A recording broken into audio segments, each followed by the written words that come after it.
Tenemos este ejercicio que nos piden determinar el conjunto de continuidad de la función esa que figura ahí.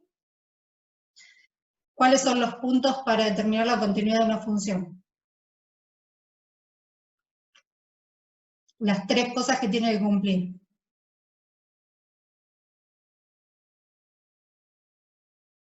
Que la función existe en este punto y que el límite también existe y que esos dos coincidan. Perfecto. Que la función esté definida, que exista el límite cuando el x y tiende a ese punto, y que el valor de ese límite coincida con el valor de la función en ese punto. Por lo tanto, el primer paso es ver si la función existe o no, y si no llega a existir, ya sabemos que es discontinua. Ahora, lo que podríamos hacer para ver el tema de la existencia es directamente determinar el dominio de la función. Tengan en cuenta que el conjunto de continuidad es un conjunto que está contenido en el dominio. O sea, como máximo va a ser equivalente al dominio, por lo que mencionábamos antes, de que el primer punto para determinar la continuidad es pedirle a la función que exista en el punto. Por ende, no puede ser continua en un punto que esté fuera del dominio. Ahora, eso no significa que todos los puntos del dominio sean puntos de continuidad. Puede haber algún punto en el cual la función esté definida y sea discontinua. Entonces, el conjunto de continuidad está contenido, es un subconjunto del dominio, pudiendo coincidir con este. ¿Y qué restricciones tiene esta función? Tiene que ser positiva, lo que está dentro del paréntesis.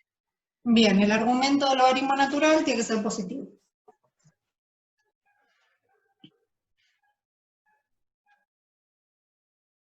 Bien, el dominio de la función, entonces, son los x y pertenecientes a R2, tal que, ahí está escrito el argumento mayor a 0. Ahora, lo que podemos decir es que la función es continua en su dominio, porque es composición de dos funciones que ya sabemos que son continuas.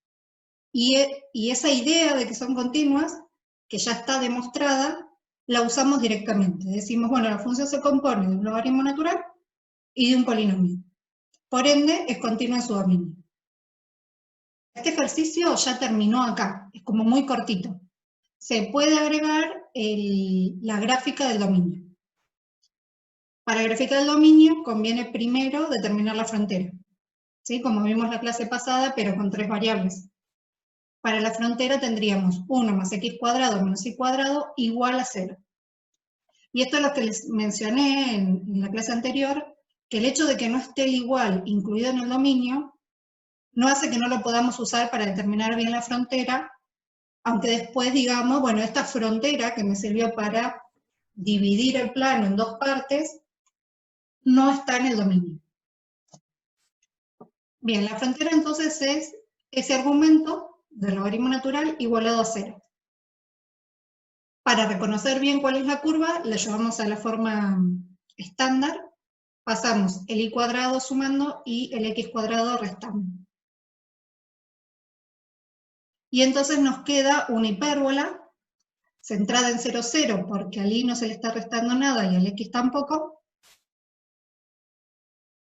Y bueno, el eje de la hipérbola es de eje y, porque es el que está sumando, acá. Y las asíntotas se determinan con los valores que tenemos acá. A valdría A o B, depende del nombre que le quieran dar, valdría 1, lo mismo para el denominador del x cuadrado, y por ende las asíntotas quedarían estas de acá. Esa es la frontera. Sabemos que la frontera no pertenece al dominio, así que al momento de graficarla va a haber que graficarla punteada, y después, para terminar de ver qué parte del plano en el que quedó dividido gracias a la hipérbola constituye el dominio, tomamos un valor de prueba.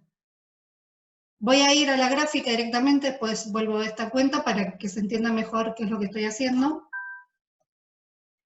Esta sería la hipérbola, la que está acá, que, bueno, está punteada. La idea es que es una hipérbola punteadita, ¿sí? Esta rama y esta rama. Ahora, esto me separa el plano en dos partes. Sería esta parte unida a esta parte, y por otro lado, esta parte de acá, la que está en gris. Para ver cuál va sombreada en este dominio, lo que podemos hacer es tomar el valor de prueba 0,0, que es como más fácil para hacer las cuentas. Si nos queda que el 0,0 pertenece, el dominio va a ser la parte que está en gris. Si nos queda que el 0,0 no pertenece al dominio, entonces el dominio sería la parte blanca. Bien, tomando el 0,0 en esta expresión, ¿sí? de este lado del igual solamente, nos queda 1 más 0 al cuadrado menos 0 al cuadrado, que es lo que está acá, que nos da 1, que es mayor a 0. Entonces queda mayor a 0, con lo cual el 0,0 pertenece al dominio de la función, y por ende la parte que es dominio es la gris. ¿Sí? A mano alzada, en general lo que se hace es rayar esta parte. Yo la pinté, pero con un rayadito ya es suficiente. Y esto punteado para indicar que la hipérbola no es parte del dominio. Ahora pasamos a un caso que es un poco más laborioso porque implica el cálculo de un límite.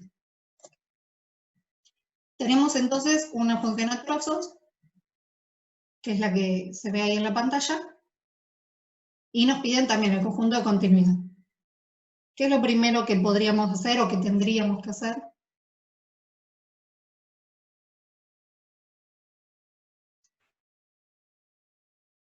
Estudiar los límites por cada uno de las funciones. ¿El límite a 0,0? Claro. ¿U otro límite? No, el de 0 a 0. A 0,0. Eso va a ser importante por ser un punto de pegado. O sea, va a ser necesario calcular el límite a 0,0. Ahora, ese cálculo va a estar dentro de la determinación de si la función es continua o no en 0,0. ¿Qué pasa con los demás puntos? ¿No tenés que ver el dominio y ver si hay algún otro valor en el que no exista?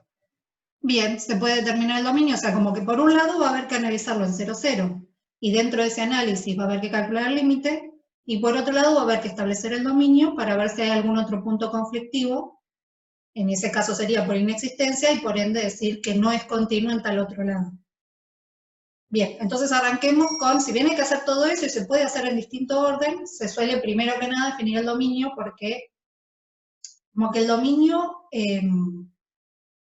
afecta a todo lo demás que se siga calculando. Entonces, en general, lo primero que se hace es definir el dominio de toda función en todos los ejercicios.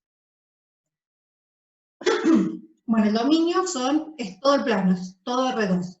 Eso es porque la expresión de arriba, que está definida para los x y distintos de 0, 0, si bien tiene algo dividiendo, el denominador se anula solo en 0, 0, que es justo el valor que se excluyó.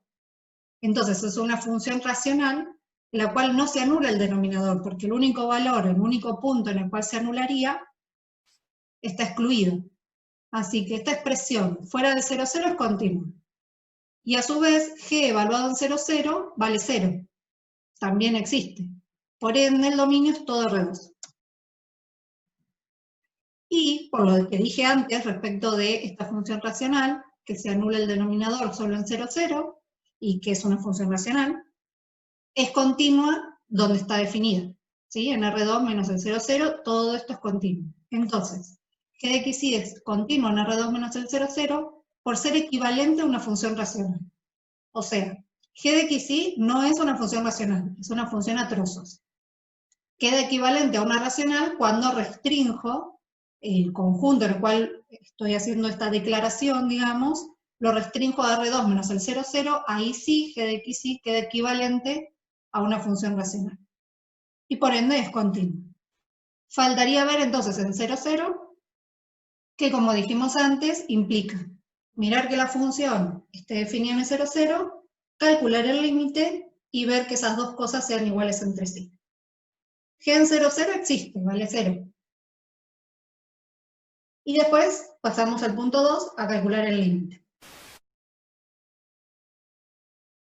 Al momento de tener que determinar la expresión que le corresponde a g de xy cuando xy tiende a 0, 0, tenemos que considerar la expresión racional x² sobre x² más 2y², ya que esta expresión corresponde a xy distinto de 0, 0. Cuando xy tiende a 0, 0, no vale 0, 0. No está en el punto 0, 0, se está acercando al 0, 0. Y siempre que esté fuera del 0, 0, el punto xy, la expresión que le corresponde tomar a g es la expresión racional. Por eso es que hacemos ese reemplazo. G de xy para este límite corresponde a x cuadrado sobre x cuadrado más 2y cuadrado y ya está. No hay otro tramo para tomar. Y al momento de calcular este límite, lo primero que hacemos es fijarnos, o sea, evaluarlo, fijarnos si hay alguna indeterminación. Cuando evaluamos esta expresión en 0, 0, vemos que nos queda 0 sobre 0, es decir, que el numerador está tendiendo a 0, el denominador también, hay una indeterminación. Y ahora se pueden hacer varias cosas. Lo más común es ir a iterados, o sea, empezar a tomar caminos. Tomar iterados, tomar rectas, tomar parábolas, ahí frenan cuando ustedes quieren. Lo que quiero decir es que si ustedes están tomando distintos caminos y van calculando distintos límites, pero todos les dan el mismo valor, en algún momento van a tener que tomar la decisión de pasar a polares. Es decir, si el límite existe, termina una vez que calculan polares. Por ende, todos los caminos que hayan tomado antes no van a ser relevantes, se dejan igual, no hay ningún problema en haber hecho esos cálculos, pero no van a ser relevantes para asegurar de que el límite existe. ¿Cuántos de esos caminos se hacen previo a pasar a polares? Queda a criterio de cada uno. Lo que no estoy diciendo es que si ustedes toman un camino y les da un valor, toman un segundo camino y les da otro valor, entonces queda a criterio de cada uno cómo seguir. No. Si pasa eso, apenas aparece un valor distinto por un camino, también termina el ejercicio. Se concluye que el límite no existe. Seguir tomando más caminos y peor aún, tratar de pasar a polares, no tiene ningún sentido. En este caso, esto no siempre es fácil de ver, ¿eh? El grado del polinomio de arriba es 2. El grado del polinomio de abajo también es 2, por este 2 y por este 2. El hecho de que haya un cociente de polinomios de igual grado nos hace sospechar que el límite no existe. No podemos afirmarlo, o sea, necesitamos hacer las cuentas que lo muestren, ¿sí? Pero ya sospechando de que no existe, sabemos que va a fallar por caminos. ¿Cuáles caminos? Dependerá de la expresión.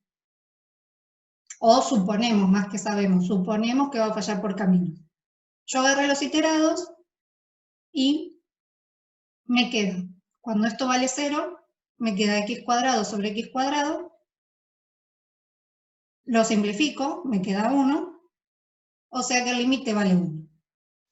Y acá hacemos un paréntesis, si bien voy a seguir en la resolución, voy a seguir en este punto, en el punto 2, que es el calculador límite, hago una aclaración que, como este límite iterado nos dio 1, y nosotros sabemos que el valor de la función en el punto vale 0, ya acá podemos decir que la función es discontinua seguro. Pasa que no podemos decir cuál es el tipo de discontinuidad.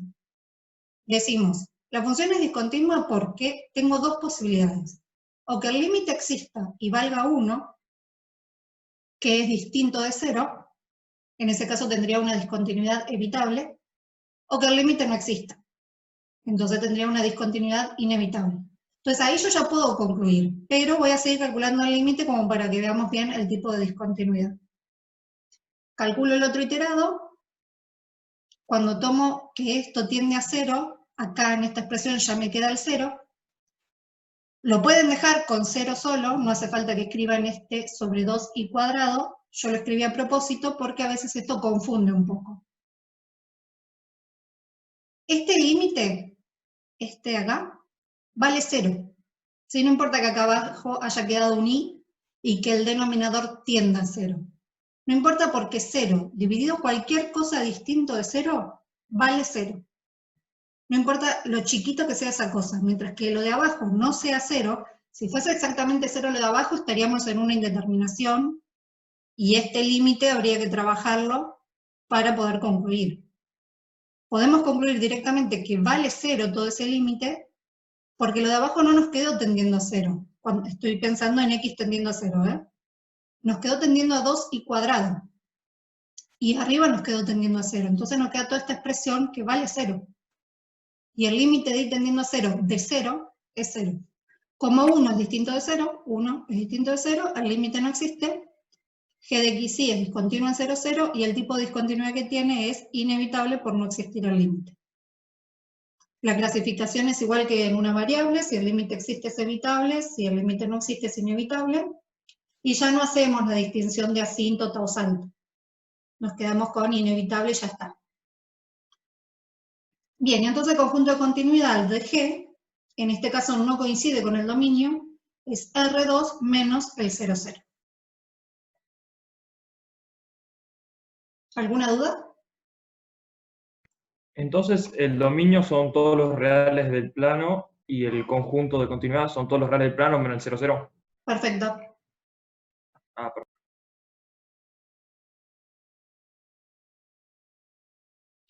Bien, otro ejemplo. Es una expresión muy similar a la anterior. La diferencia está en el numerador de uno de los tramos, el x cuadrado por y. Fíjense que acá, respecto a lo que decía en el caso anterior para pensar en el límite, respecto de los grados de los polinomios, que el polinomio de arriba es de grado 3, y esto por ahí es un poco difícil de ver a veces.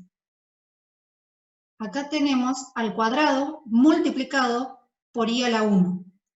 Al sumar 2 más 1 nos queda 3. Y se dice que el grado del polinomio de arriba es de grado 3 y el de abajo es de grado 2, porque el más alto de los exponentes de cada término es 2. Este de grado 3, este de grado 2. Bien. Entonces, al igual que antes, definimos el dominio, vemos qué pasa, que nos queda que es R2.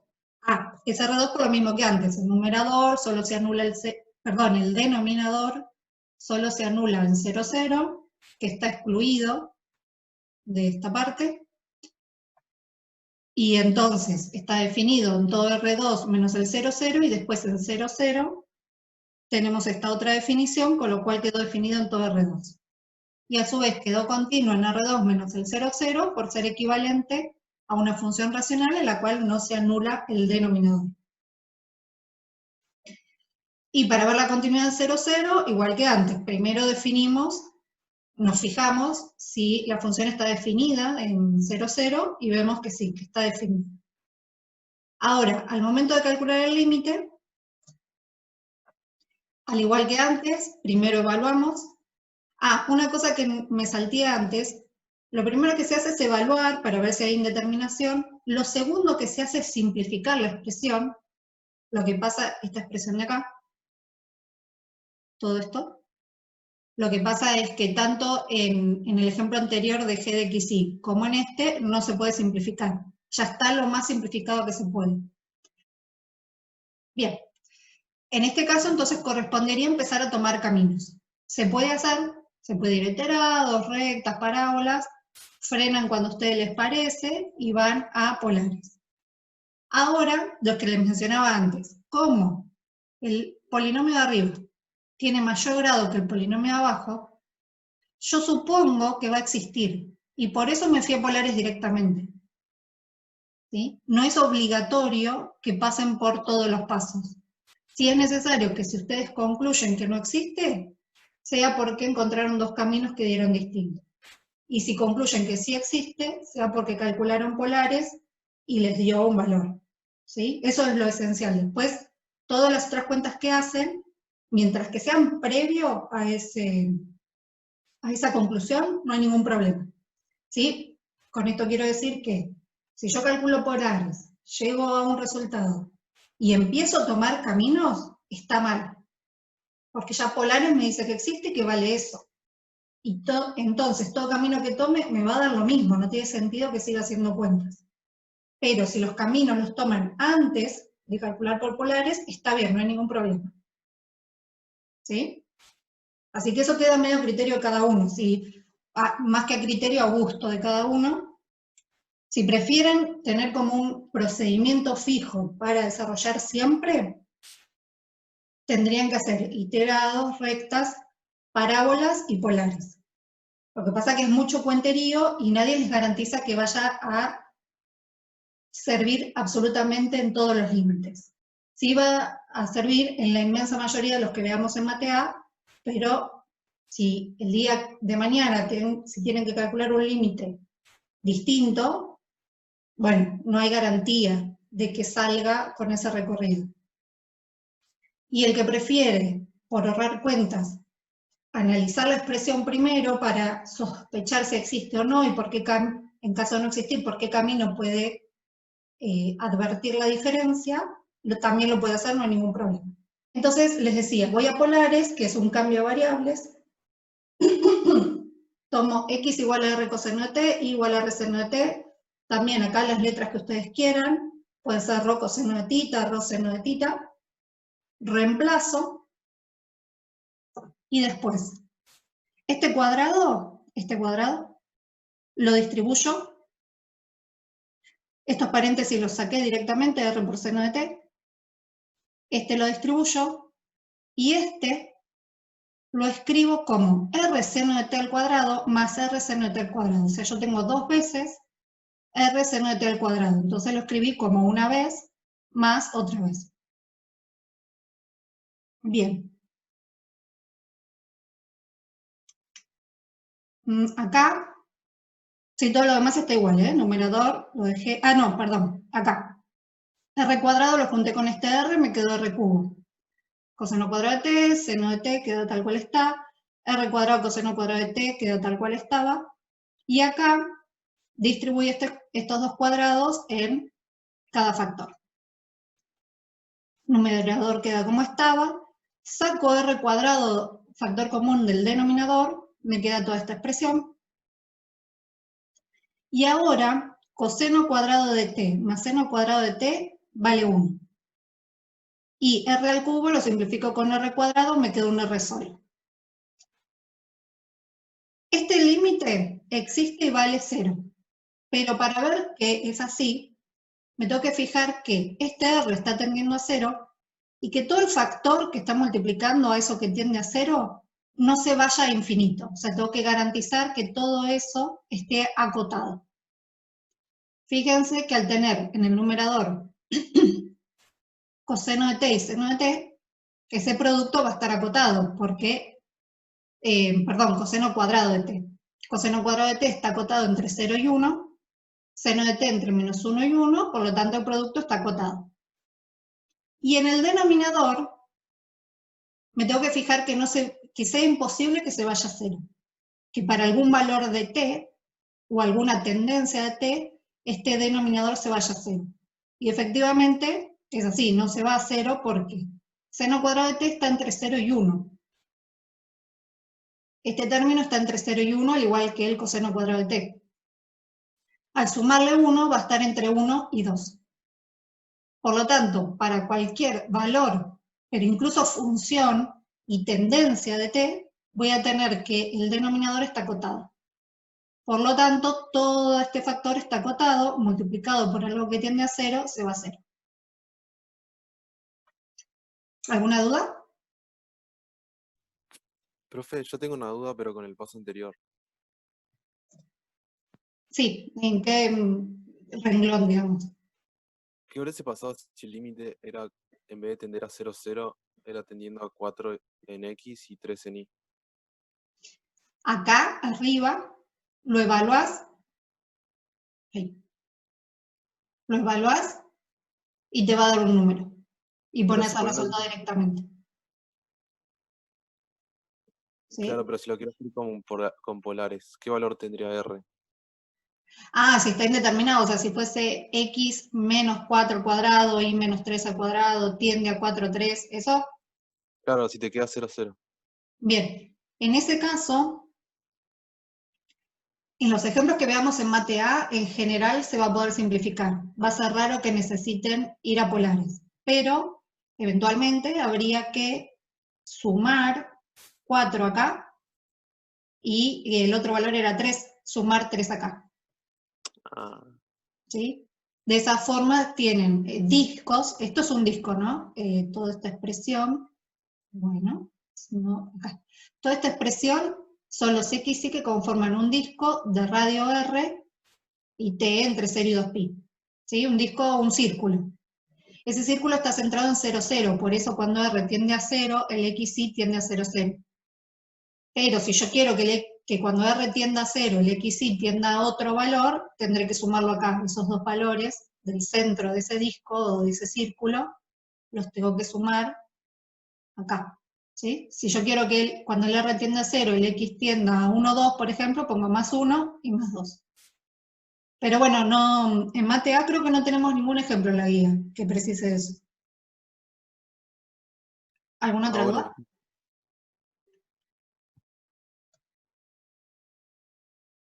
Sí, una pregunta. Sí.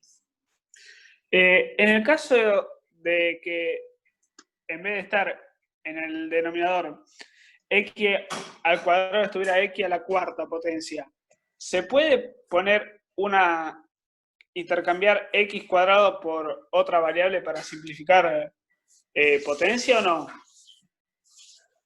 O sea que acá tengas el... Bueno, se me va En el denominador, en vez de estar x al cuadrado, abajo estuviera x a la cuarta. Y acá el X al cuadrado. Sí, puedo poner que, por ejemplo, no sé, u sea igual a x al cuadrado para simplificar las potencias y aplicar... Sí, se puede hacer esa modificación, esa nueva variable, u igual a x cuadrado, también tiende a 0, o sea, cuando x tiende a 0, el u también. Sí. Y si no, la otra posibilidad... No, sí, se puede hacer eso, y si te acercás por rectas, creo que te sale que el límite no existe. Y si no, la otra es, sin hacer ese reemplazo, acercarte por parábolas, y creo que te da que no existe. ¿Sí? Y otra pregunta. Sí. Si yo, por ejemplo, a simple vista me doy cuenta de que el límite ya está indeterminado, ¿puedo directamente aplicar esto de polares o tengo que buscar a ver si por otros medios si existe o no? No, no hay obligación de que tomes caminos primero. Podés ir a polares directamente. Si el límite no existe, polares en general se te complica bastante. Y sobre todo es difícil de leer la conclusión, ¿sí? Entonces, en todo caso, si ves que se te complica, frená y toma un camino. Listo, gracias. ¿Alguna otra duda?